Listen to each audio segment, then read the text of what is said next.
ॐ शिवशक्त्या युक्तो ॐ शिवशक्त्या युक्तो यदि भवति शक्तः प्रभवितुम् यदि भवति शक्तः प्रभवितुम् न चेदेवं देवो न चेदेवं देवो न खलु कुशलः स्पन्दितुमपि।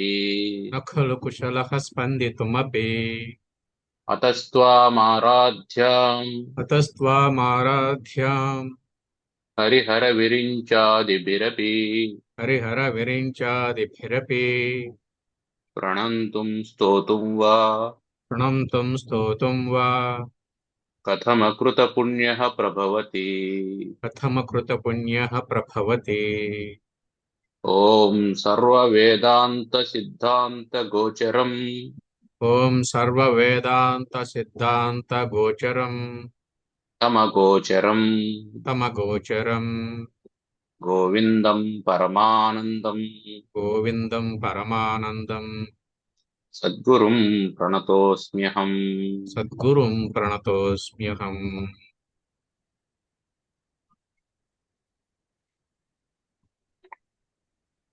జగద్గురు శంకరాచార్యుల వారు ముక్షువులను ఉద్ధరించడం కోసం వివేక చూడామణి అనేటువంటి ఈ ప్రకరణ గ్రంథాన్ని విరచించారు. అందున మనం దేహము నేను అనేటువంటి భ్రమ వల్ల ఎలాంటి ప్రమాదాలు కలుగుతాయో అనేటువంటి విషయాన్ని చెబుతూ ఉన్నారు. అది చదువుకుంటూ ఉన్నాం. ఎంతవరకు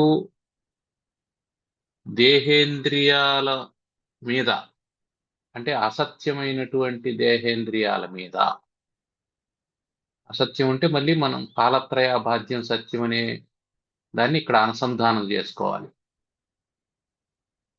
అందువల్ల ఎంతవరకు అసత్యమైనటువంటి దేహేంద్రియాల పట్ల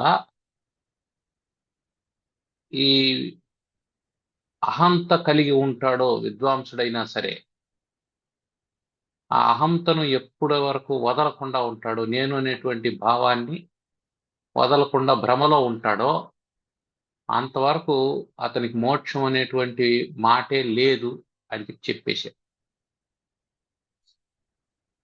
ఆ దేహోహమితి సంకల్ప, దేహము నేను అనేటువంటి సంకల్పము మహత్ సంసార ఉచ్యతే అని ఉపనిషత్తు చెప్తుంది. సంసారం అంటే ఏందయ్యా అనంటే, దేహము నేను అని అనుకోవడమే సంసారం. సింపుల్ గా చెప్పేశాడు. జననం, మరణము, షడూర్ములు ఇవన్నీ ఏమీ అక్కర్లే, అంత పెద్ద విశ్లేషణ అక్కర్లేదు. మీకు మూలం శరీరం నేను అని అనుకున్నామంటే సంసారం, శరీరం నేను కాదు అని అనుకున్నామంటే మోక్షం, అంతే. అయితే రోజు అనుకుంటే పోలా, శరీరం నేను కాదని అనుకో, మంచిదే. అయితే దృఢత్వం కావాలి. ఇది ఎలా వస్తుంది దృఢత్వం, దానికి చేయాల్సినటువంటి సాధన ఏమిటి అనేటువంటి దాన్ని శంకరాచార్యుల వారు ప్రబోధిస్తూ ఉన్నారు. తర్వాత శ్లోకం. ఛాయా శరీరే ప్రతిబింబగాత్రే ఛాయా శరీరే प्रतिबिम्बगात्रे యత్స్వప్నదేహే హృది కల్పితాంగే यत्स्वप्नदेहे हृदि कल्पिताङ्गे యదాత్మబుద్ధేస్తవ నాస్తి కాచిత్ यथात्मबुद्धिस्तव कास्ति काचित् యదాత్మబుద్ధేస్తవ నాస్తి కాచిత్ यथात्मबुद्धिस्तव नास्ति काचित् జీవచ్చరీరే చ తథైవ మాస్తు. जीवच्छरीरे च तथैव मास्तु.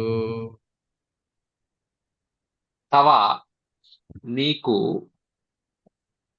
ఛాయా శరీరే ప్రతిబింబ గాత్రే. ఛాయా శరీరం. ఛాయా శరీరం అంటే శరీరం యొక్క ఛాయ, నీడ. అదేవిధంగా ప్రతిబింబ గాత్రే. గాత్రం అంటే శరీరం. శరీరం యొక్క ప్రతిబింబం అంటే నీటిలో ప్రతిబింబించినప్పుడు కావచ్చు, లేదా అద్దంలో ప్రతిబింబించినప్పుడు కావచ్చు, నీకు రెండో శరీరం కనిపిస్తుంది. నీడలో ఇంకొక శరీరం, ప్రతిబింబ గాత్రంలో ఇంకో శరీరం. ప్రతిబింబంలో ఒకటి, నీడలో ఒకటి, రెండోది. మూడోది ఎక్కడ కల్పిస్తా ఉంది? హృది, నీ మనస్సులో, కల్పితాంగే స్వప్నదేహే. నీ మనస్సులో అన్ని అవయవాలు కల్పింపబడినటువంటి స్వప్నదేహం.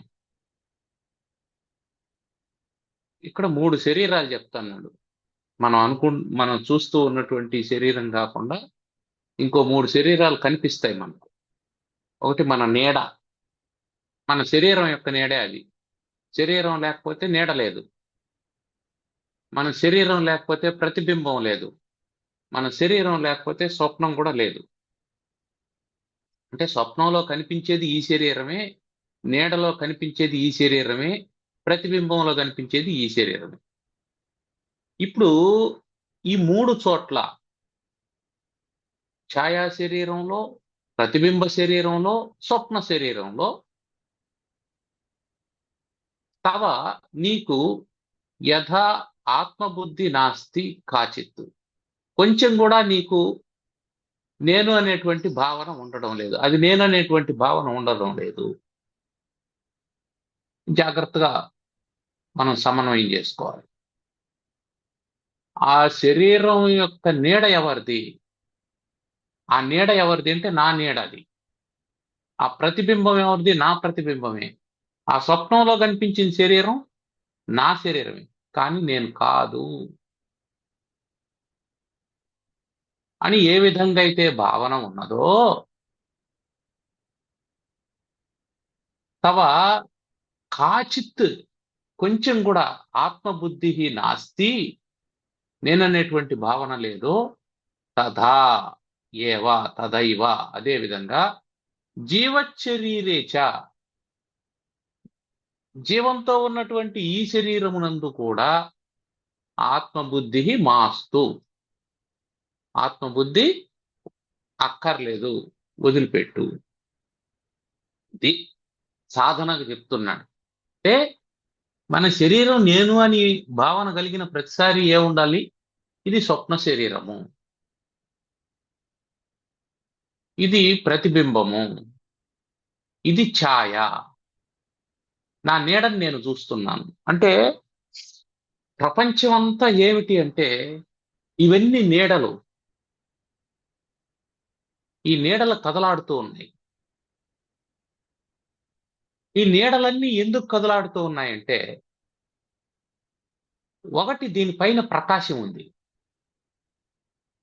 రెండోది ఆ ప్రకాశానికి అడ్డుగా ఇంకోటి ఏదో ఉంది, అంటే శరీరం ఉంది. దానివల్ల నీడ ఏర్పడింది.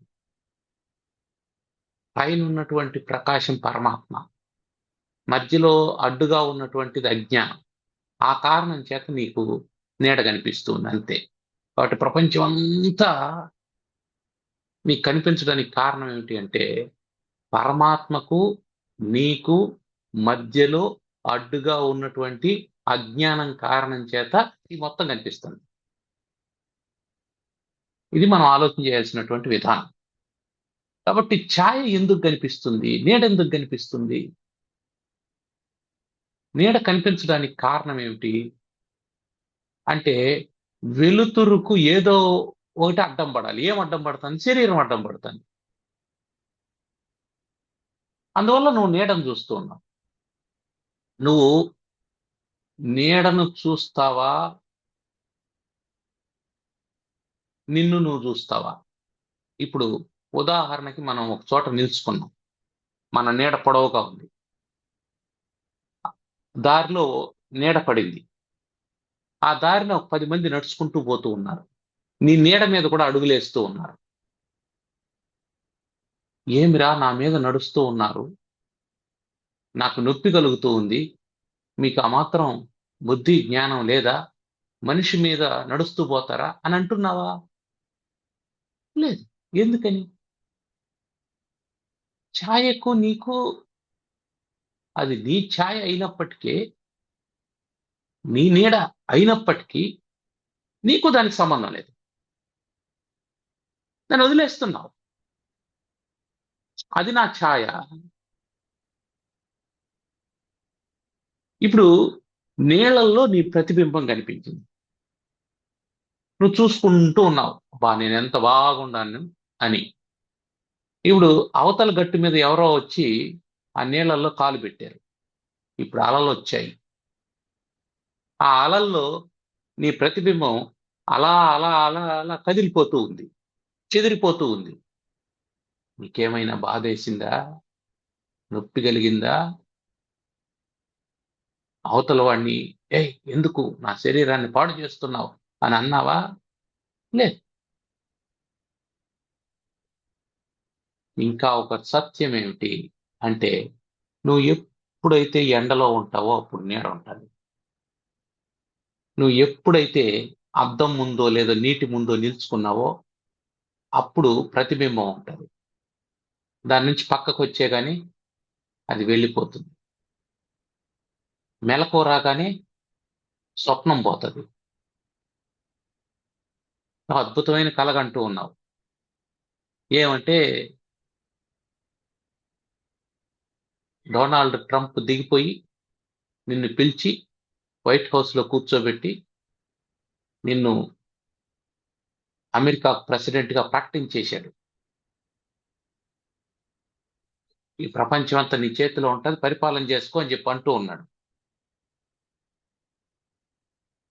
ఈలోపు ఇంట్లో వాళ్ళు తట్టి లేపారు. ఇప్పుడు కూడా నువ్వు అమెరికా ప్రెసిడెంటేనా?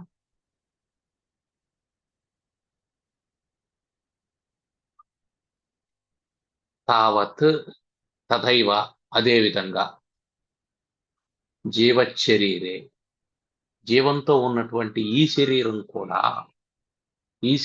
కూడా నీడ వంటిదే. ఇది కూడా ప్రతిబింబం వంటిదే. ఇది కూడా స్వప్నం వంటిదే. ఎట్లా ఎట్లా సాధ్యమవుతుంది అది? ఇది సాధనకు సాధ్యమవుతుందా? తర్వాత శ్లోకంలో చెప్తాడు ప్రయత్నాత్ అని. ప్రయత్నం చేయాలి, భావన చేయాలి మొదట. ఎందుకు అంటే నీ భావనే నీకు బంధం, నీ భావనే నీకు మోక్షం. నువ్వు ఏం ఆలోచన చేస్తాండావో ఆ ఆలోచనే నీ సుఖానికి నీ దుఃఖానికి కారణమవుతుంది. నీ సుఖానికి నీ దుఃఖానికి కారణం. నీకు దుఃఖం కలిగినటువంటి ఒక 2 సందర్భాలను రాసుకో. వాటిని ఇంకొంచెం శ్రద్ధగా పరిశీలన చేయి. అవే నీకు సుఖాన్ని కూడా ఇస్తూ ఉంటాయి. నీకు సుఖాన్ని ఇచ్చేటువంటి లేదా ఆనందాన్ని ఇచ్చినటువంటి 2 సందర్భాలను రాసుకో. వాటిని జాగ్రత్తగా పరిశీలన చేయి. అవే నీకు దుఃఖాన్ని కూడా ఇస్తూ ఉంటాయి. కాకపోతే ఇది నాకు సుఖం ఇస్తుంది అని నువ్వు అనుకున్నటువంటి సందర్భంలో, ఆ సంఘటనలో ఉన్నటువంటి దుఃఖాన్ని నువ్వు ఇగ్నోర్ చేస్తూ ఉన్నావు, లేదా కష్టాన్ని నువ్వు ఇగ్నోర్ చేస్తూ ఉన్నావు. నీకు దుఃఖం కలిగింది అనేటువంటి సందర్భంలో, ఆ సంఘటనలో ఉన్నటువంటి సుఖాన్ని నువ్వు ఇగ్నోర్ చేస్తూ ఉన్నావు. అదే విధంగా నువ్వు ఇగ్నోర్ చేయాల్సినటువంటి దాన్ని ఇగ్నోర్ చేయకుండా ఏది ఇగ్నోర్ చేయకూడదో దాన్ని ఇగ్నోర్ చేస్తూ దుఃఖాన్ని అనుభవిస్తూ ఉన్నావు. Ignore your body, ignore your senses, feel that you are Brahman. నువ్వు ఇగ్నోర్ చేయకూడనటువంటిది నువ్వు బ్రహ్మం అనేటువంటి విషయాన్ని, దాన్ని ఇగ్నోర్ చేసేసావు. నువ్వు ఇగ్నోర్ చేయకూడనటువంటిది నువ్వు బ్రహ్మం అనే విషయం. నువ్వు ఇగ్నోర్ చేయాల్సింది నువ్వు శరీరం అనేటువంటి విషయం. దాన్ని ఇగ్నోర్ చేయడం లేదు. కాబట్టి నీ సుఖ దుఃఖాలకు లేదా నీ బంధ మోక్షాలకు నీ ఆలోచనే కారణంగా ఉంది. అందుకని శంకరాచార్యులు వారు ఏం చేస్తున్నారంటే శరీరం పట్ల మనకున్నటువంటి దృక్పథాన్ని మార్చే ప్రయత్నం చేస్తూ ఉన్నారు. అందుకే ముందు శ్లోకాల్లో కూడా ఈ శరీరం యొక్క ఫిజికల్ స్టేటస్ గురించి చెప్పాడు. ఏంటది? త్వం మాంస మేధోస్తి పురీష రాశవు అని చెప్పన్నాడు.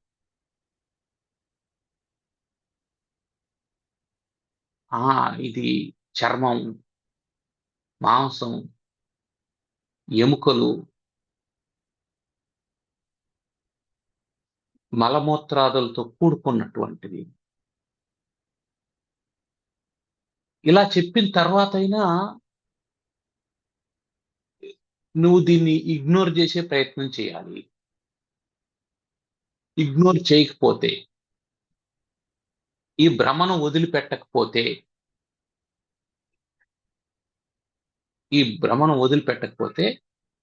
నీకు నిర్వికల్పమైనటువంటి పరబ్రహ్మమునందు మనస్సు నిలవదు, శాంతి లభించదు అని కూడా హెచ్చరిక చేశాడు. అంతేకాదు దాని తర్వాత కూడా ఏం చెప్పాడు? ఎంతవరకు నీకు ఈ దేహాత్మ బుద్ధి పోదో అంతవరకు మోక్షం అనేటువంటి వార్తే ఉండదు. విముక్తి వార్త నాస్తి అని చెప్పాడు. సరే, ఇదేం బాగానే ఉంది, మరి ఎట్లా పోవాలి అంటే అది వేరే వాళ్ళు పోగొట్టేది కాదు.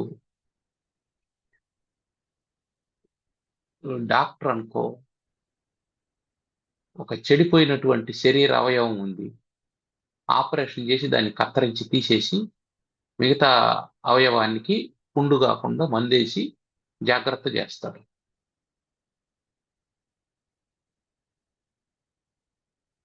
కానీ ఇక్కడ అట్లా చేయడానికి వీల్లేదు.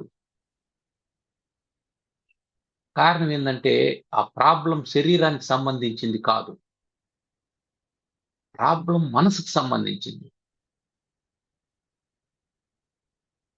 ఆ మనస్సుకు శరీరంతో ఉన్నటువంటి లంకెకు సంబంధించింది. The problem is with the body. The body is not the problem.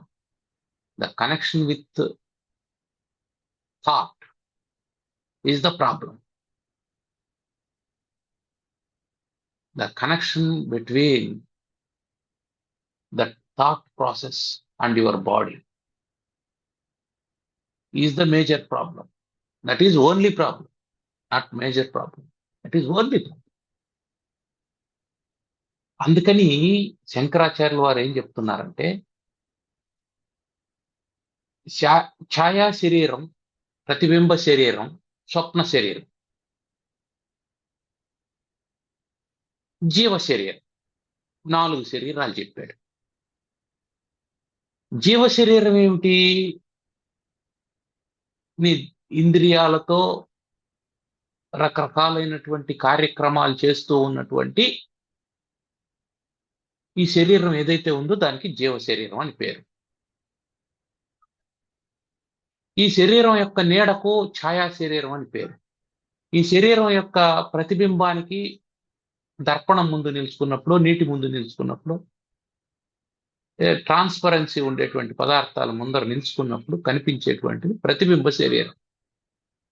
స్వప్నంలో కనిపించేటువంటి స్వప్న శరీరం. ఓకే, ఇప్పుడు మొత్తం ఎన్నైనాయి? 4 శరీరాలండి. ఈ 4 ఏది నిజమైనటువంటి శరీరం? అంటే వెంటనే మనం ఏం చెప్తాం? నీడ నిజం కాదండి, స్వప్నం నిజం కాదండి, ప్రతిబింబం నిజం కాదండి. ఎస్, మీరు చెప్పింది 100% correct. In the same manner జీవ శరీరం కూడా నిజం కాదు. ఎట్లా అంటే, నీకు స్వప్నంలో స్పష్టంగా తెలుస్తుందా నీ శరీరం? తెలుస్తుందా? అస్పష్టంగా తెలుస్తుంది. ప్రతిబింబంలో, నీడలో, ఆ జీవ శరీరం కూడా నీకు స్పష్టంగా తెలుస్తుందా? నీకు శరీరం ఉన్నది అనేది మాత్రమే తెలుస్తుంది, ఎలా ఉన్నది అనేది తెలియడం లేదు. ఎలా ఏర్పడిందో తెలియడం లేదు, ఎలా పెరుగుతుందో తెలియడం లేదు. ఇంతకీ ఇది నశించిపోతూ ఉన్నటువంటి విషయం నీకు తెలుస్తూ ఉందా? ఇది పెరుగుతూ ఉన్నటువంటి విషయం నీకు తెలుస్తూ ఉందా? నా శరీరం పోయిన ఏడాదికి ఈ ఏడాదికి ఎన్ని కిలోలు బరువు పెరిగిందో తెలుస్తూ ఉందా నాకు? గమనిస్తూ ఉన్నానా ఏ రోజుకి ఆ రోజు? నీ నీడ నీలాగే ఉంటూ ఆ, పొద్దున్నే ఒక కొలతతో ఉంది, మధ్యాహ్నం ఒక కొలతతో ఉంది, రాత్రి ఇంకో కొలతతో ఉంది. నీ ప్రతిబింబం నీలాగే ఉందా? ఎర్రని నీళ్లలో చూసినప్పుడు ఎర్రగా ఉంది, పచ్చ నీళ్లలో చూసినప్పుడు పచ్చగా ఉంది, అద్దంలో చూసినప్పుడు ఒక రకంగా ఉంది, ఎర్రని అద్దంలో చూసినప్పుడు ఇంకో రకంగా ఉంది. నీలాగే ఉందా నీ ప్రతిబింబం? స్వప్నం నీలాగే ఉందా? ఒకనాటికి నువ్వు రాజు దాంట్లో, ఒకనాటికి అడుక్కు తింటా అంటావు, ఒకనాటికి నువ్వు చచ్చిపోయి ఉంటావు, చచ్చిపోయి పడుకొని ఉంటావు. నీ భార్య పిల్లలు నవ్వుతూ ఉంటారు, చచ్చిపోయాడని చప్పట్లు కొడుతూ ఉంటారు. నువ్వు ఏడుస్తూ బాధపడుతూ లేస్తావు, నేను చచ్చిపోతే నా భార్య పిల్లలు ఏడవలేదు. జీవితాంతం నువ్వు వాళ్ళని సంతోష పెట్టాలని కదా అనుకున్నావు. నువ్వు చచ్చిపోయినప్పుడు కూడా వాళ్ళు సంతోషంగానే కదా ఉండాలి. వాళ్ళు ఏడవలేదని నువ్వెందుకు ఏడుస్తున్నావు? అంటే ఎప్పుడైనా నీ శరీరంతో సమానంగా, అంటే నీ జీవ శరీరంతో సమానంగా ఛాయా శరీరం గాని, ప్రతిబింబ శరీరం గాని, స్వప్న శరీరం గాని ఉన్నాయా? లేవు. లేవు. ఎందుకు లేవు అంటే అవి సత్యం కాదు కాబట్టి లేవు. అట్లాగే ఇది కూడా, జీవ శరీరం కూడా ఉండదు. ఏ విధంగా అయితే లైట్ ఆర్క్ వేయగానే నీడ వెళ్ళిపోతుందో, ఉం?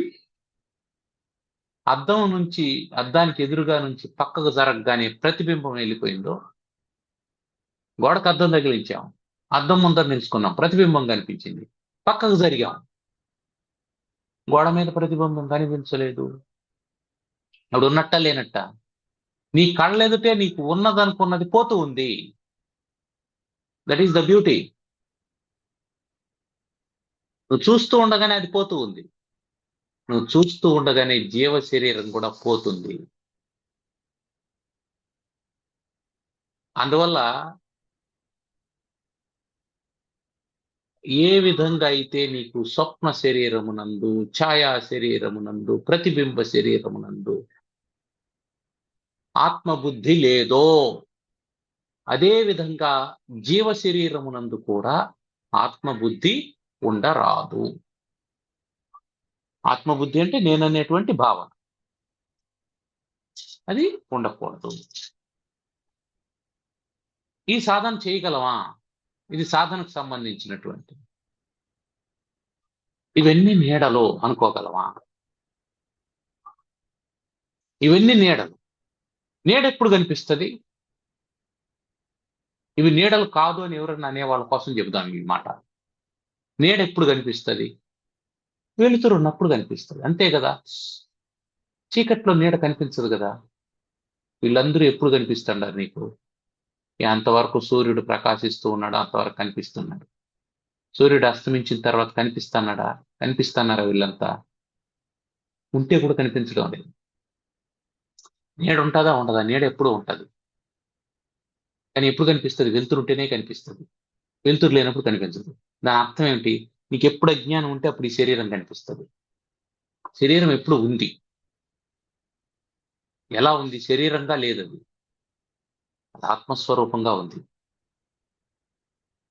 ఆ అజ్ఞానం ఉన్నప్పుడు ఏ విధంగా నీడ, అంటే వెలుతురు ఉన్నప్పుడు ఏ విధంగా నీడ కనిపించిందో, అజ్ఞానం ఉన్నప్పుడు శరీరం కనిపిస్తుంది. అజ్ఞానం పోయిందంటే శరీరం పోతుంది.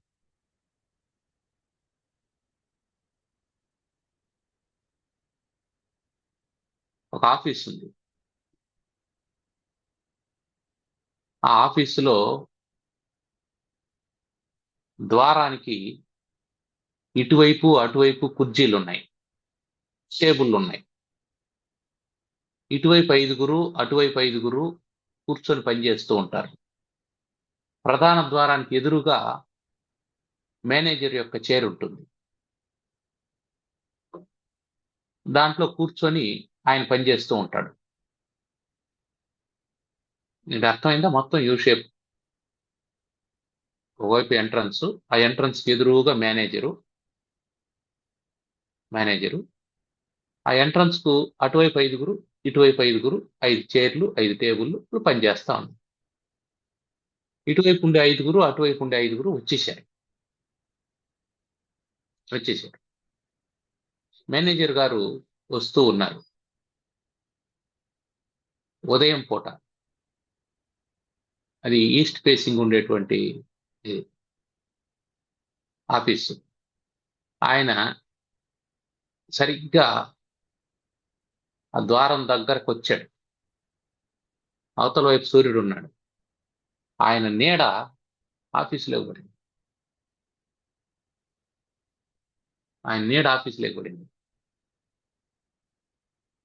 ఇప్పుడు అందరూ లేచి గుడ్ మార్నింగ్ చెప్తారా?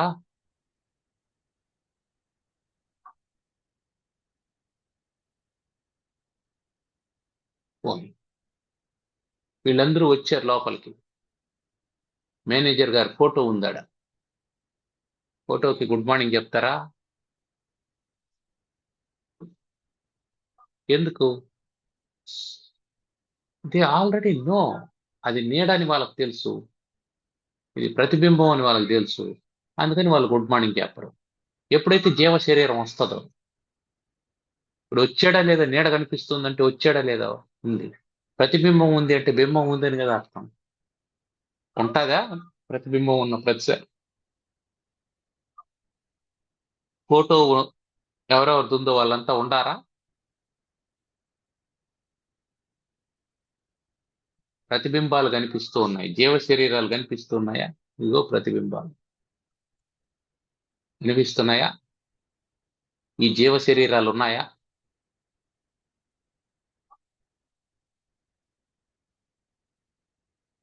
మరి జీవ శరీరాలు లేనప్పుడు ప్రతిబింబాలు ఎందుకు పెట్టుకున్నావు? ప్రతిబింబం సత్యమైనప్పుడు బింబం కూడా సత్యం కదా. ఇది ప్రతిబింబం అయినప్పుడు అది కూడా ప్రతిబింబమే. ఇది ఛాయ అయినప్పుడు అది కూడా ఛాయ. ఇది అసత్యం అయినప్పుడు అది కూడా అసత్యం. అంతే, ఇంకేం లేదు. కాబట్టి శరీరాన్ని, జీవితాన్ని ఎవడైతే స్వప్నంగా భావిస్తాడో అతనికి దేహాత్మ బుద్ధి ఉండదు. ఇదొక సాధన. నీడలు కలగాపులగంగా తిరుగుతూ, ఈ కలగాపులగంగా తిరుగుతూ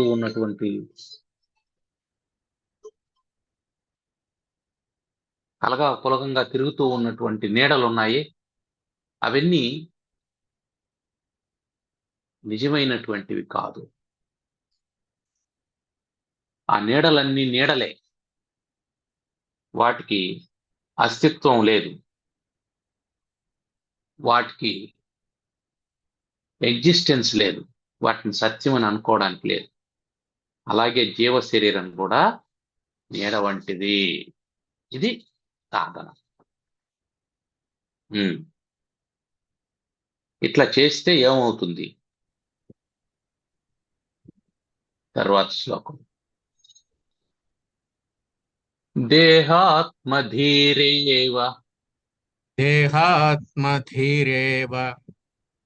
నృణామసద్ధియాం రుణామసద్ధియాం జన్మాదిదుఃఖ జన్మాదిదుఃఖ ప్రభవస్య బీజం ప్రభవస్య బీజం యతస్తతస్త్వం యతస్తతస్త్వం యతస్తతస్త్వం యతస్తతస్త్వం జహితాం ప్రయత్నాత్ జహితాం ప్రయత్నాత్ త్యక్తేతు చిత్తే శక్తేతు చిత్తే త్యక్తేతు చిత్తే త్యక్తేతు చిత్తే న పునర్భవాశా న పునర్భవాష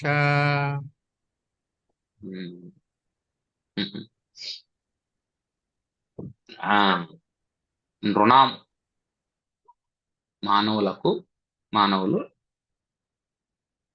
అసద్ధియాం నృణాం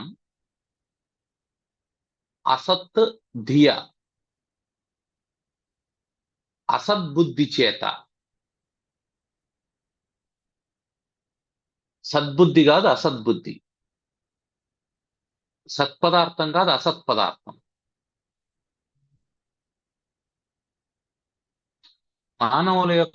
మానవులకు అసద్బుద్ధి చేత దేహాత్మధీరేవా దేహాత్మ బుద్ధి కలుగుతూ ఉంది, దేహాత్మ భావన కలుగుతూ ఉంది. మానవుల్లో ఉండేటువంటి అసద్బుద్ధి చేత దేహాత్మ భావన కలుగుతుంది. దానికి దేహాత్మ భావన ఉందనుకున్నాం కదా, దానికి మూల కారణం ఏమిటంటే అసద్బుద్ధి, సత్పదార్థాన్ని గురించి తెలియకపోవడం అసద్బుద్ధి. సత్పదార్థం ఒకటి ఉందని ఎప్పుడు ఎవరు చెప్పలే, వాడు కూడా ఆలోచన చేయలే. ఏమ్రా ఈ జనాలంతా పుడతాండారు, చచ్చిపోతాండారు, ఎంతకాలం నుంచి ఇలా జరుగుతుంది, ఇంతేనా శరీరం అంటే, ఈ శాశ్వతంగా ఉండదా, పుట్టినటువంటి ప్రతి ఒక్కడు మరణించాల్సిందేనా, ఈ పుట్టుకు మరణానికి మధ్యలో ఇంత పరిణామం ఎందుకు జరుగుతుంది, అసలు వీడెందుకు పుడతాడు, ఇంకొక ఇద్దరిని పుట్టించడానికే వీడు పుడతాన్నాడా, లేదు ఏమిటి అసలు దీనికి ప్రయోజనం ఏమిటి, ఎందుకు పుట్టాలి, ఎందుకు పెరగాలి, ఎందుకు ఇంత దుఃఖాన్ని అనుభవించాలి, ఈ సుఖాలన్నీ సుఖాలేనా, ఎవడైనా ఆనందంగా ఉన్నాడా, ఇదంతా ఎందుకు జరుగుతుంది అసలు అని ఎప్పుడు ఆలోచించేయడు. గోయింగ్ విత్ ఫ్లో అంతే. ఇంకో ప్రణాళిక ఉంటుంది, ఒక ఫ్రేమ్ ఉంటుంది. బాబు నువ్వు పుట్టావు, ఓ 3 ఏళ్ళు అవుతుంది, బళ్ళో వేస్తారు, చదువు చెప్పిస్తారు, ఉద్యోగం వస్తుంది, పెళ్లి చేసుకోవాలి, పిల్లల్ని కనాలి, మళ్ళీ వాళ్ళకి చదువు చెప్పించాలి, మళ్ళీ వాళ్ళకి పెళ్లి చేయాలి, మళ్ళీ వాళ్ళ పిల్లల్ని చూసుకోవాలి. ఈలోపు నువ్వు ముసలోడు అవుతావు, రిటైర్ అవుతావు, రోగాలు వస్తాయి, మంచాన పడతావు, కుదిరితే సేవ చేస్తారు, లేదంటే ఇబ్బంది పడతావు, నీ టర్మ్ అయిపోయింది, మరణిస్తావు. వేరే ఫార్ములా ఏమైనా ఉందా, వేరే ఫ్రేమ్ ఏమైనా ఉందా? వచ్చిన ప్రతి ఒక్కడికి ఇది common frame. Those who are visiting this globe, each and every one has the same frame. ఇదే ఫ్రేమ్ లో నడుస్తూ ఉంది. దీనికంటే భిన్నంగా ఏమైనా ఆలోచన చేస్తున్నావా? లేదు. అసలు ఎందుకు నేను పుట్టాలి, వై షుడ్ ఐ, పుట్టాను, ఆ తర్వాత నేను ఎందుకు ఇలాగే చేయాలి, ఎప్పుడన్నా ఆలోచన చేస్తున్నావా? లేదు. ఎప్పుడు మనలో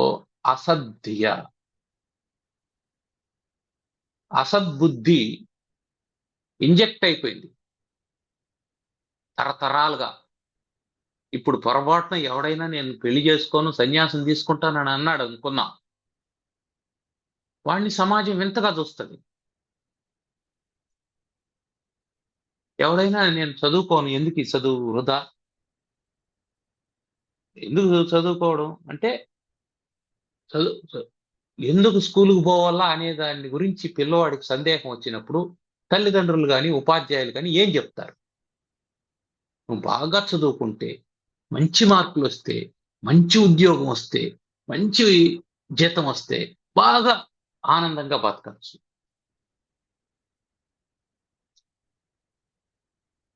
వీడికంటే ముందు మంచి ఉద్యోగాలు వచ్చిన వాళ్ళు లేరా? వీడికంటే ఎక్కువ సంపాదిస్తూ ఉన్నటువంటి వాళ్ళు లేరా? వాళ్ళందరూ ఆనందంగా ఉన్నారా? వాళ్ళకు దుఃఖం రావడం లేదా? ఇది ఈ ఉపదేశం చేసేటువంటి తల్లిదండ్రులకు ఉపాధ్యాయులకు తెలియదా? తెలుసు. కానీ వాళ్లకు దీన్ని బ్రేక్ చేసేంత ధైర్యం లేదు.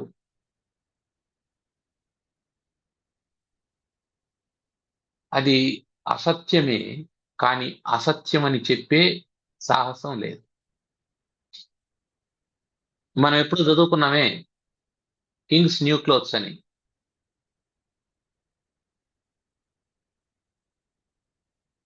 రాజు శరీరం మీద బట్టలు లేవు, అందరూ చూస్తూ ఉన్నారు, అందరికీ తెలుసు. కానీ రాజా నువ్వు నగ్నంగా ఉండవని చెప్పేవాడు ఎవడో?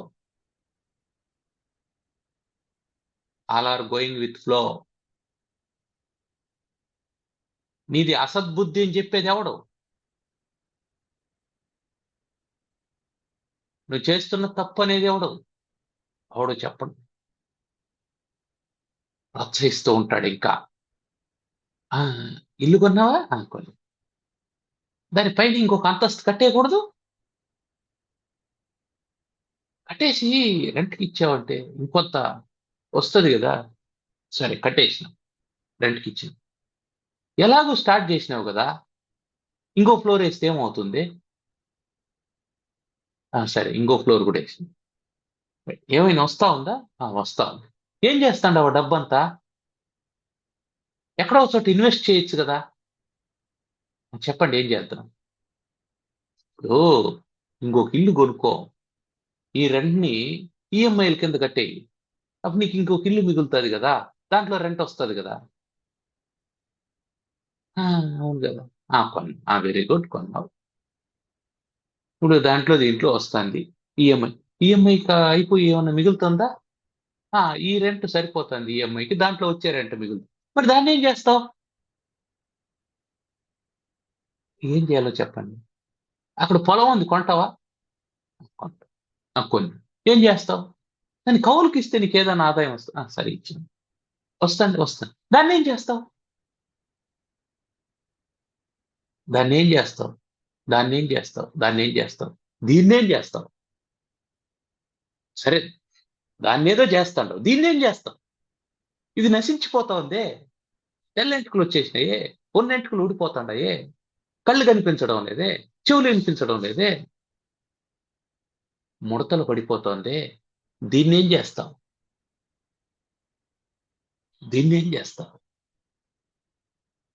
దుఃఖం పోవడం లేదే, ఆశకి అంతులు ఉండడం లేదే, లక్షొస్తే సరిపోతుందని అనుకున్నావు, లక్ష వస్తా ఉంది, ఆపేసేవా? లేదే. 2 లక్షలు వచ్చింది, ఆపేసేవా? లేదు. 5 లక్షలు వచ్చింది, ఆపేసేవా? లేదు. 10 లక్షలు వచ్చింది, ఆపేసేవా? లేదు. దీన్నేం చేస్తావు?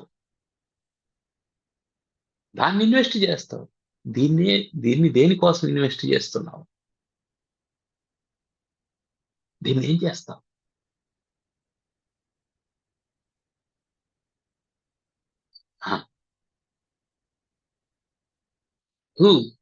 విచిత్రం ఏమిటంటే ఇది నాది, అది నాది, ఇది నాది అని అనుకోవడమే తప్ప, ఈ కొంతమంది పిల్లలు విహారయాత్రకు బయలుదేరి వెళ్ళారు. విహారయాత్రకు బయలుదేరి వెళ్ళారు. వెళ్తే ఒక పార్కులోకి వెళ్ళారు. వాళ్ళ మాస్టర్ గారు పిల్లలు తీసుకొని పోయినటువంటి వ్యక్తి చెప్పాడు, బాబు ఈ పార్కులో నీళ్లు దొరుకుతాయి, నీళ్లుంటాయి, కాబట్టి మనం ఇక్కడ భోజనం తినేద్దాం అందరం అని చెప్పి అనుకున్నాం. వీళ్ళందరూ భోజనాలు తెచ్చుకున్నారు.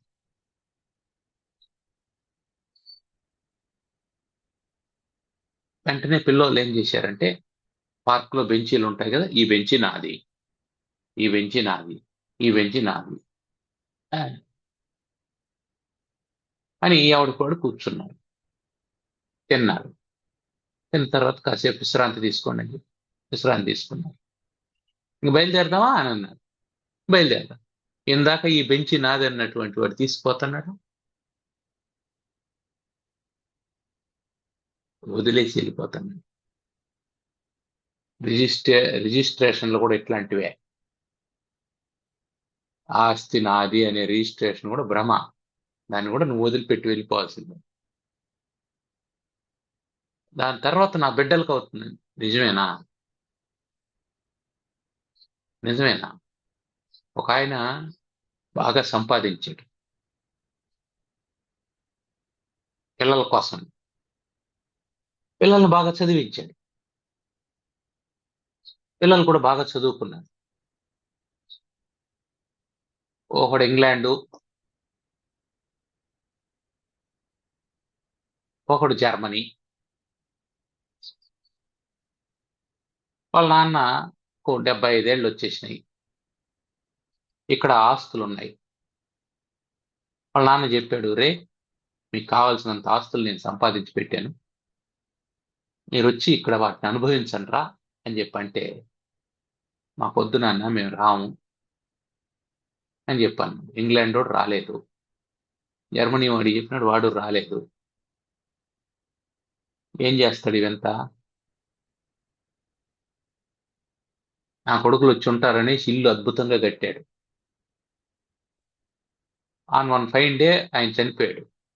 కొడుకులు వచ్చారు, కొరివి పెట్టారు, కాల్ తీశారు. ఆ ఇల్లు వేరే వాళ్ళకి అమ్మేశారు, వెళ్ళిపోయారు. నిజంగానే ఉండాడా? నీ వారసుడు ఉండాడా? నువ్వు కట్టిన ఇంట్లో అవంత లేదు.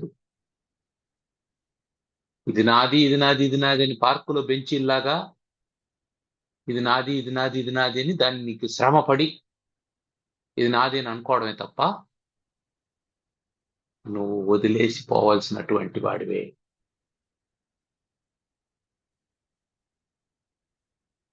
Everything it remains as it is. You must vacate. నీదనుకున్నది అలాగే ఉంటుంది, నీది కాదనుకున్నది అలాగే ఉంటుంది. నువ్వు మాత్రం ఖాళీ చేసి వెళ్ళిపోతావు. So you are the tenant, you are not the owner.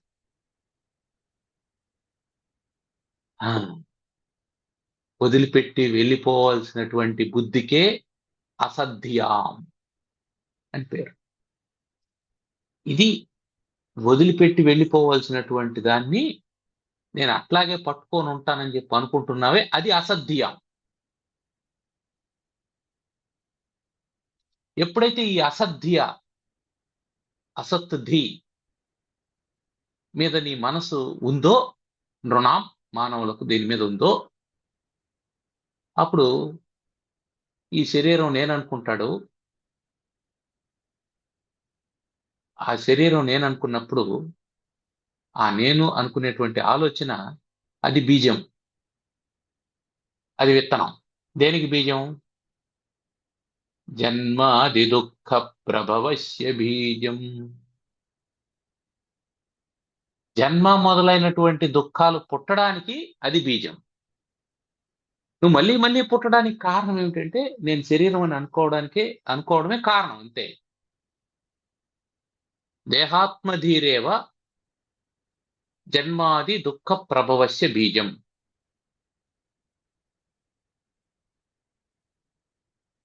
తతః త్వం తాం జహి. కాబట్టి నాయన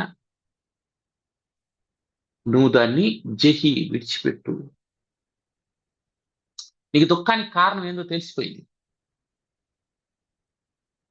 నువ్వు దాన్ని వదిలిపెట్టు. వదిలిపెడతావా? వదిలిపెట్టలేవు. కారణం ఏంది తెలుసా? అసద్దియాం. అది ప్రమాదకరమైనటువంటి. నువ్వు సత్యంగా అనేటువంటి దాన్ని సత్యం అని అనుకోవడమే దుఃఖానికి కారణం.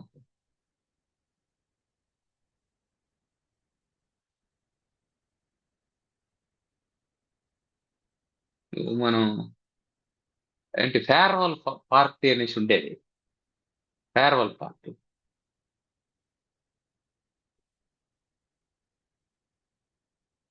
10వ తరగతి అయిపోయిన తర్వాత ఫేర్వెల్ ఫంక్షన్ చేశారు. ఆ 10 ఏళ్ళు స్కూల్లో గడిపాం కాబట్టి అది బయలుదేరి వెళ్ళిపోయేటప్పుడు ఇంక వెళ్ళిపోతాం అనేటువంటి ఫీలింగ్ రాగానే ఆ ఫేర్వెల్ రోజు పిల్లోళ్ళు ఏడ్చేవాళ్ళు. ఏదో స్కూల్ వదిలిపెట్టి వెళ్ళిపోతానని, టీచర్లను వదిలిపెట్టి వెళ్ళిపోతాను.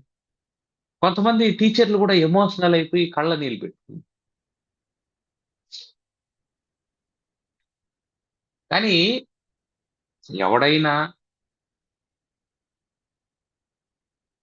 ఆ నేను పోను, ఇక్కడే ఉంటాను, ఇంటర్మీడియట్ లో చేరను, ఎవడైనా ఇప్పటి వరకు అన్నాడా? ఇప్పటి వరకు. కాబట్టి నీ దుఃఖం ఫార్మాలిటీ దుఃఖం. అదే అసద్దియం. నీకు వెళ్ళిపోవడం ఇష్టం లేదు కదా, వెళ్ళొద్దు, ఉండు చూద్దాం. వెళ్ళిపోవడం ఇష్టం లేదన్నటువంటి వాడు ఉండడంలే. మిమ్మల్ని వదిలిపెట్టేస్తాడమే అన్నటువంటి టీచరు వాడిని ఉండనిస్తాడా? వాడిని ఉండనిస్తాడా? 10వ తరగతి అయిపోయింది.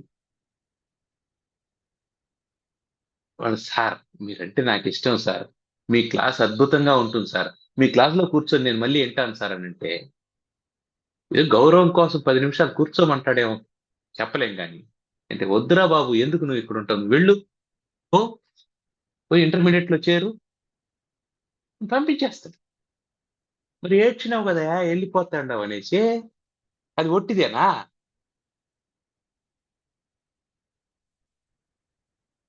అమ్మాయికి పెళ్లి చేశారు,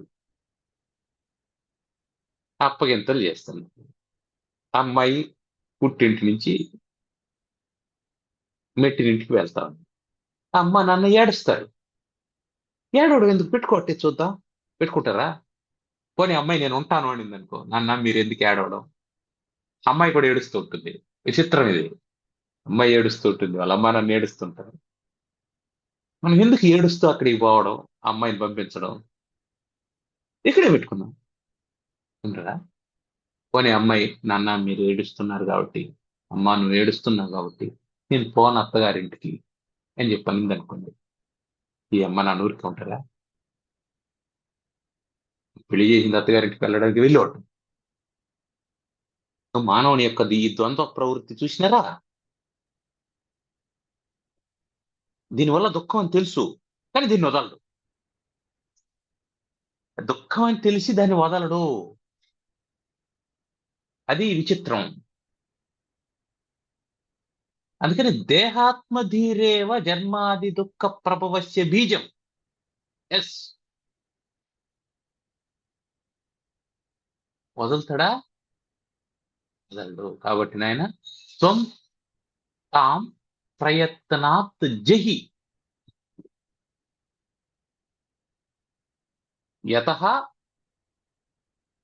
ఏ కారణం, ఎందుకంటే దేహాత్మ బుద్ధే జన్మాది దుఃఖాలకు కారణం కాబట్టి, తతః త్వం నీవు, తాం దానిని, దేన్ని, దేహాత్మ బుద్ధిని, ప్రయత్నాత్ ప్రయత్నము చేత, చాలా ముఖ్యమైనటువంటి పదం అది.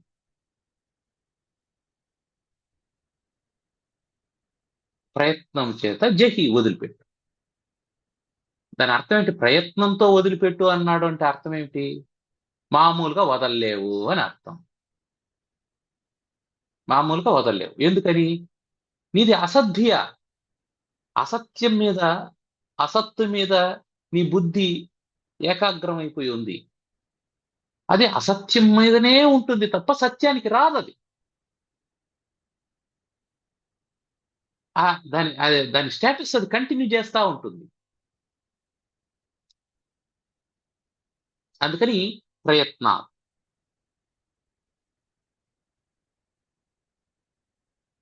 చంచలం హి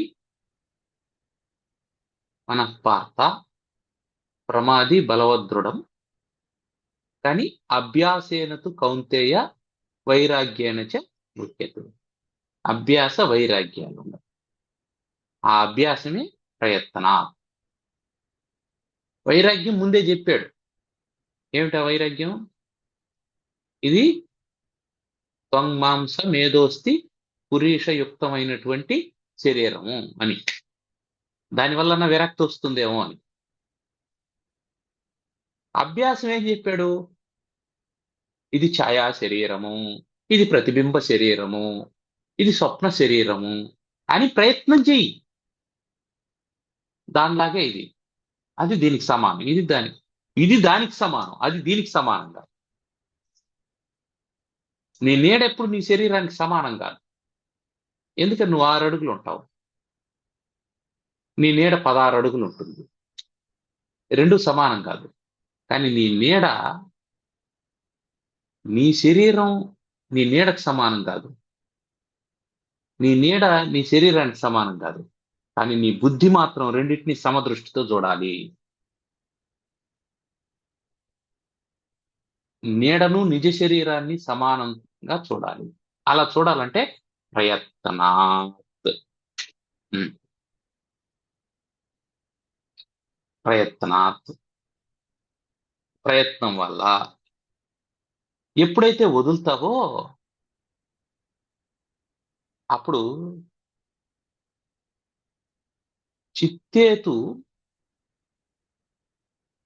చిత్తే ప్రయత్నాత్యక్తే, ప్రయత్నం చేత వదిలిపెట్టేస్తే, ఏది? దేహాత్మ బుద్ధిని వదిలిపెట్టేస్తే, చిత్తే నా పునర్భవాశ. చిత్తే మనసునందు పునర్భవ, తిరిగి పుట్టడం అనేటువంటి ఆశ నా ఉండదు. ఎందుకు? అది అసత్యం అని తెలుసుకున్న తర్వాత అసత్యం పట్ల ఆసక్తి ఉంటుంది. పొలం కొనాలని వెళ్ళాం, పొలం చూసాం, బాగుంది, మంచి ఏరియాని కొందామని అనుకున్నాం. డాక్యుమెంట్స్ తెమ్మన్నాం, డాక్యుమెంట్స్ తెచ్చాడు. ఇది లిటికెంట్ అనేది తెలిసింది. ఇప్పుడు ఏం చేస్తాం? వాడు ఎంత కన్విన్స్ చేసినా నాకు అక్కర్లేదు అంటాం. అంతే కదా?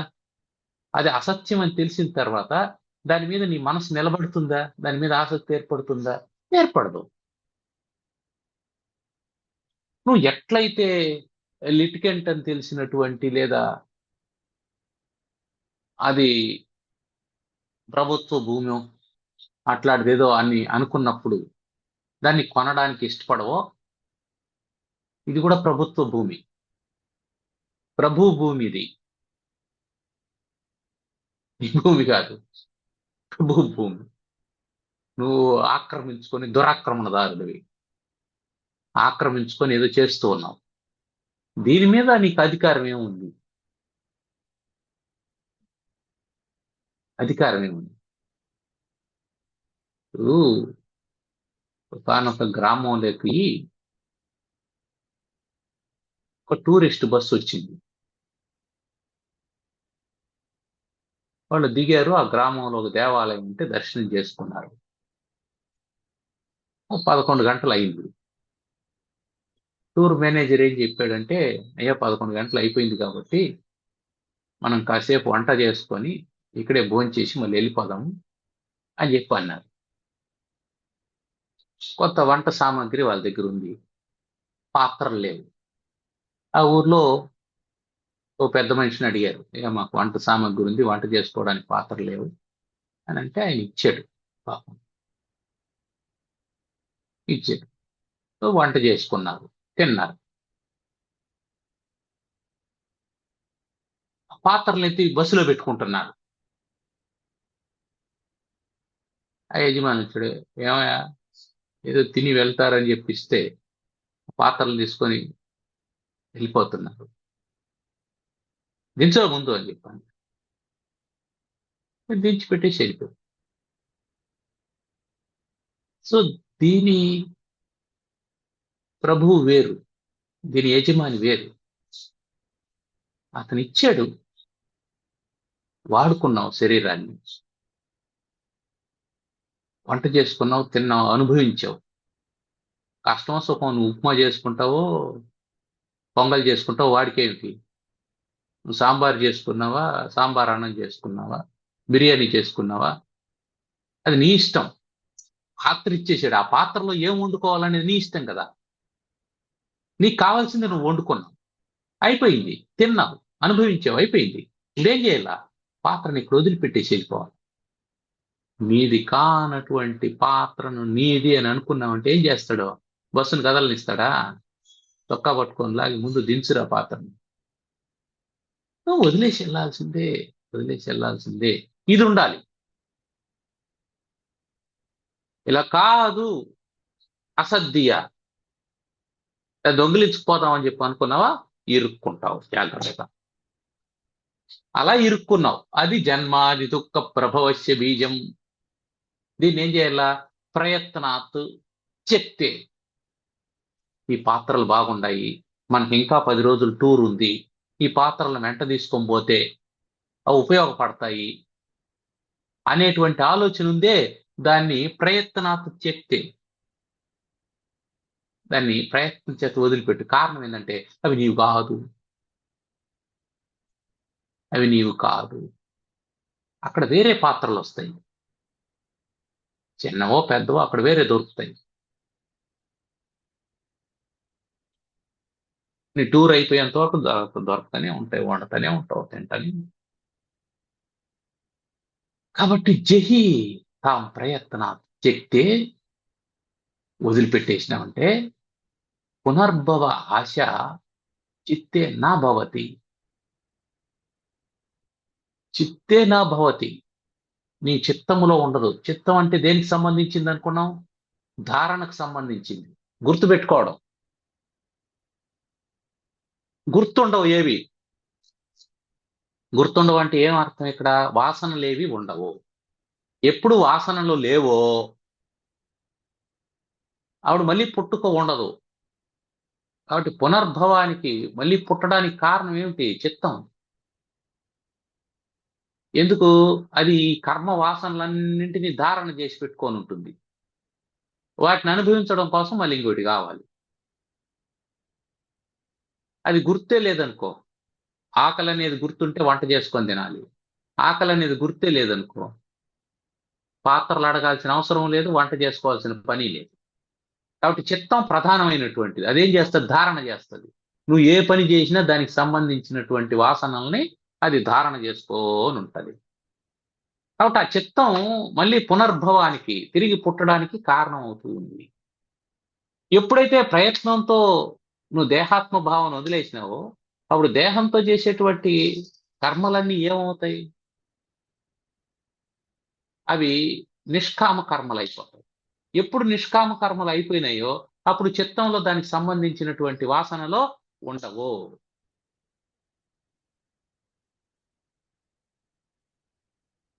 వాసనలు ఉండవు. ఎప్పుడైతే ఆ చిత్తానికి సంబంధించినటువంటి వాసనలు ఉండవో అప్పుడు మళ్ళీ తిరిగి పుట్టడం ఉండదు. అందుకని ఇక్కడ ఏం చెప్తున్నాడంటే ఒక సాధన చెప్పాడు. మొత్తం 4 శరీరాలు: జీవ శరీరం, స్వప్న శరీరం, ప్రతిబింబ శరీరం, ఛాయా శరీరం. ఈ 4 శరీరాలలో 4 శరీరాలని తీసుకో. దీంట్లో దేన్నైనా దేహాత్మ బుద్ధి దేంట్లో ఉంది? ఛాయా శరీరంలో లేదు, ప్రతిబింబ శరీరంలో లేదు, స్వప్న శరీరంలో లేదు. కాబట్టి జీవ శరీరంలో కూడా ఉండకూడదు. ఒకవేళ ఉంటే అది జన్మాది దుఃఖ ప్రభవస్య బీజం అవుతుంది. దాన్ని ప్రయత్నంతో నీవు జహి వదిలిపెట్టు, ప్రయత్నంతో వదిలిపెట్టు. ఆ ప్రయత్నమే పైన చెప్పినటువంటి సాధన. ఈ శరీరం కనిపించిన ప్రతిసారి ఇది ఛాయ, ఇది నీడ, ఇది ప్రతిబింబం అనేటువంటి భావన ఎప్పుడైతే వస్తుందో అప్పుడు మనం వదిలిపెట్టి వెళ్ళిపోతాం అనేటువంటి సత్యం తెలియాలి. పార్కులో ఏ విధంగా బెంచి మీద కూర్చొని సాయంకాలం కాగానే వదిలేసి వెళ్ళిపోయావో అట్లాగే ఇది కూడా వదిలేసి వెళ్ళిపోవాలి. వంట చేసుకున్నావు, తిన్నావు, పాత్రలు కడిగి అవతల వాళ్ళకి ఇచ్చేసి వెళ్ళిపోవాలి. అంతే. ఇక్కడ ఏది నువ్వు అట్టే పెట్టుకునేది లేదు. వాస్తవానికి నువ్వు ఇక్కడికి వచ్చినటువంటి ఒక సందర్శకుడు, యు ఆర్ ఏ టూరిస్ట్. వచ్చినావు, చూస్తావు, వెళ్తావు. హోటల్లో రూమ్ తీసుకున్నావు, వాడు ఇల్లు ఆకిలి బాగా కట్టుకున్నాడంటే మంచి 5 స్టార్ హోటల్లో రూమ్ తీసుకున్నాడని అర్థం.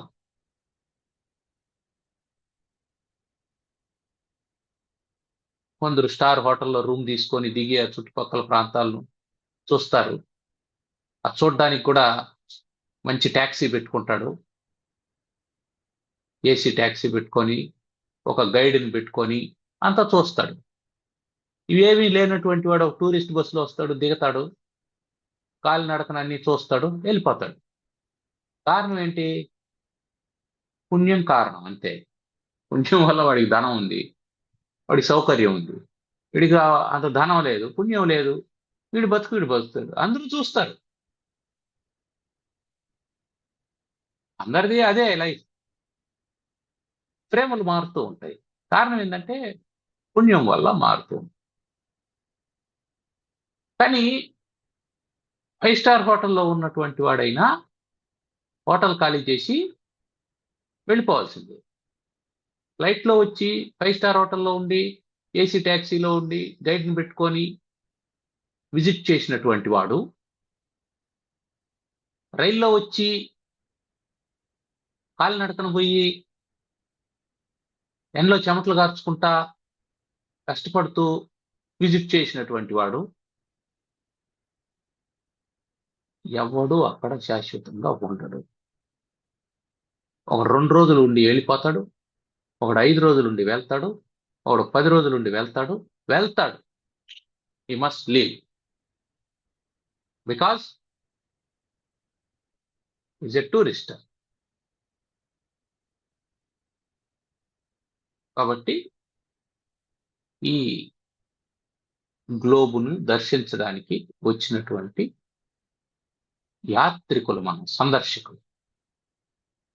నీ వదిలిపెట్టేసి వెళ్ళిపోతాం అనేటువంటి భావన వస్తే అప్పుడు బాహ్యమైనటువంటి సంపదల మీద వైరాగ్యమో తృప్తి ఏదో ఒకటి కలుగుతుంది. ఇందాక చెప్పినాడే, అదేంది,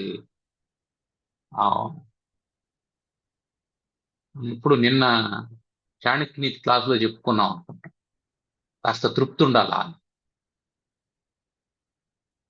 అట్లా ఏదో తృప్తి కలిగి వాడు దాని మీద ఇంకా ఇబ్బంది పడకుండా వెళ్ళిపోతాడు. అందుకని ఇదంతా ప్రయత్నంతో సాధించాల్సింది అని ఈ విషయాన్ని చెప్పాడు.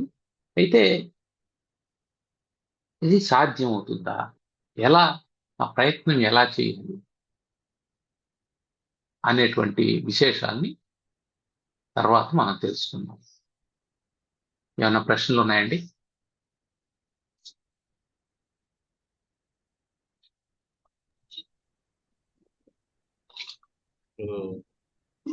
ఒకటి ఏమనంటే ఫార్మాలిటీ దుఃఖం, అంటే మనం పడే దుఃఖాలు కూడా కరెక్ట్ కాదు.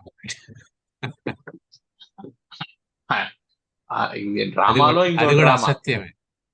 బాధపడడం అదే కూడా కదా, అసత్యం. డ్రామాలో ఇంకో డ్రామా. ఆ, మనమే సినిమాకు పోయినాము, ఆ సినిమాలో హీరో హీరోయిన్ ఇంకో సినిమాకు పోయినారు.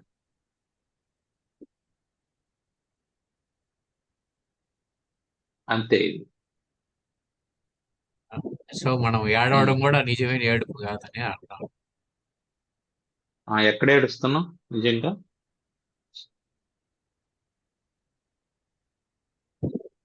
స్వచ్ఛమైన ఉమ్. ఏడుపు కూడా కాదు. స్వచ్ఛంగా లేదు మన ఏడుపు. నిజంగా ఏడ్చినావంటే నీకు నీ ఏడుపు నిజమైతే నీకు అవకాశం ఉంది అంటాడు. మనం మొదటే డిస్కషన్ చేసుకున్నాం. నీ దుఃఖంలో ఒక సంతోషం ఉంది, దాన్ని ఆ, నువ్వు చూడడం లేదు. చూడటం. నీ సంతోషంలో ఒక దుఃఖం ఉంది, దాన్ని నువ్వు చూడడం లేదు. ఇప్పుడు అప్పగింతలు చేయకుండా ఆపేయి. నీ కూతురు వెళ్ళడం నీకు దుఃఖం కదా, పంపించొద్దు. పంపించకుండా ఉంటావా? నీకు స్కూల్ వదిలిపెట్టడం బాధగా ఉంది, వెళ్ళకుండా ఉంటావా? అది కాబట్టి ఇదంతా నడుస్తూ ఉంటుంది. అసద్దియ ఒక ఫ్రేమ్ తయారు చేసినారు, ఆ ఫ్రేమ్ ప్రకారం అందరూ నటిస్తూ ఉంటారు. అట్లా నటించకపోతే, ఇప్పుడు వాళ్ళ అమ్మ నాన్న ఏడవలేదనుకో, అమ్మాయి ఏమనుకుంటది? అమ్మో ఎంతకాలం మా అమ్మ నాన్న నన్ను ఎప్పుడు వదిలించుకుందాం అని అనుకున్నారు అనుకో. వాళ్ళ అమ్మ నాయన ఏమనుకుంటారు? ఈ పిల్ల ఏడవలేదంటే ఈ పిల్ల ఎప్పుడెప్పుడు వెళ్ళిపోదాం అని అనుకుంటా ఉందని అనుకుంటారు. అంతే తప్ప సత్యం లేదు. కాబట్టి నటిస్తా అంటారు.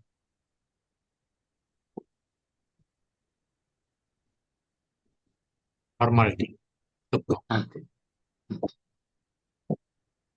కానీ ధైర్యం చేసి ఆ, నిజమైన స్వచ్ఛంగా ఏడవడం అనేది ఉండదు. నిజంగా స్వచ్ఛంగా ఏడ్చావంటే వదిలేయాలి కదా, వదలవే.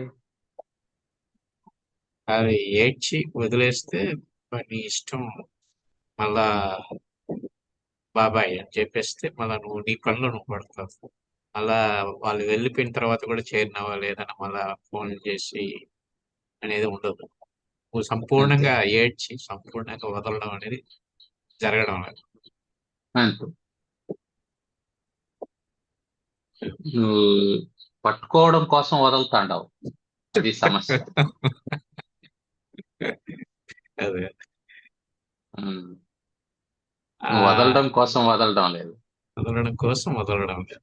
అది ఉమ్. ఫార్మాలిటీ దుఃఖం. అది.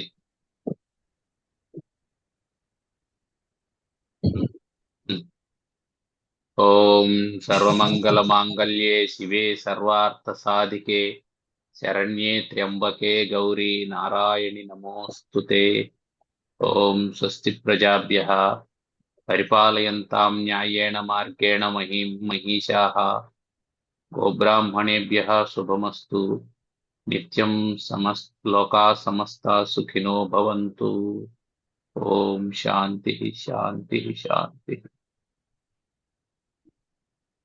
ధన్యవాదాలు. ధన్యవాదాలు.